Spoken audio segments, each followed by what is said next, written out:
Canada announcing $650 million in additional support for Ukraine as political leaders of all stripes attended a joint session of Parliament today to hear directly from Volodymyr Zelenskyy. It's Zelensky's first trip to Canada since the war began, as the president has been spending the week courting support for the cause from leaders at the United Nations and here in North America.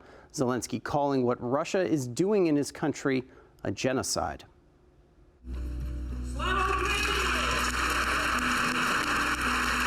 To a cheer of glory to Ukraine, Volodymyr Zelenskyy and the First Lady Olena entered Canada's House of Commons to an ovation and applause from all parties.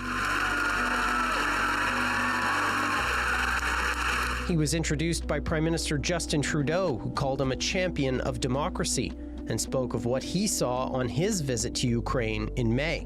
I've seen Putin's destructive evil firsthand during my visits to Ukraine since the war began. I saw it in the bombed-out neighborhoods, in the bridges reduced to twisted steel, in the abandoned homes. Trudeau also praising the First Lady for her work helping Ukrainians suffering with mental health troubles as a result of the war. So today we are providing funding to support mental health care in Ukraine as we continue to applaud your tremendous leadership in these difficult times. The Prime Minister not mincing words on Canadian support for Ukraine, saying our nation will support the country as long as it takes. History will judge us on how we defend democratic values, and Ukraine is at the tip of the spear. Trudeau announcing another $650 million in support over 3 years to buy 50 armored vehicles built in London, Ontario, as well as fighter jet trainers, support for Leopard tank maintenance, and other military aid. Later, Trudeau also announcing a free trade agreement with Ukraine and new business partnerships to support their economy and more sanctions against Russia. That's in addition to the $9 billion Canada has already sent for the war effort. This Russian aggression must end with our victory. Yes.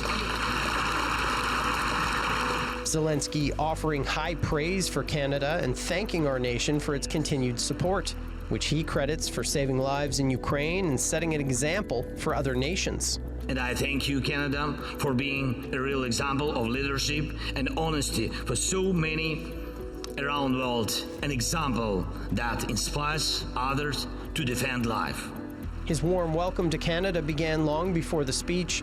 The Prime Minister greeting Zelenskyy personally on his arrival in Ottawa last night. The Governor-General hosting him and Olena for talks at Rideau Hall this morning before he made his visit to the Hill. Zelenskyy shaking hands with the speakers of the House and Senate, as well as opposition leaders and other politicians, before signing the guest books and heading into talks with the Prime Minister. Thank you for this invitation. It's a privilege for us to be in Canada. Thank you for your support. You've been with us from first days of full-scale war. Volodymyr, I can tell you right now, our support is never going to waver. Thank you so much, Justin, and thank you to all Canadians for all the support. Today's visit comes as a Ukrainian missile struck the headquarters of Russia's Black Sea Fleet in the Crimean city of Sevastopol. Satellite images showing billowing smoke coming from the building.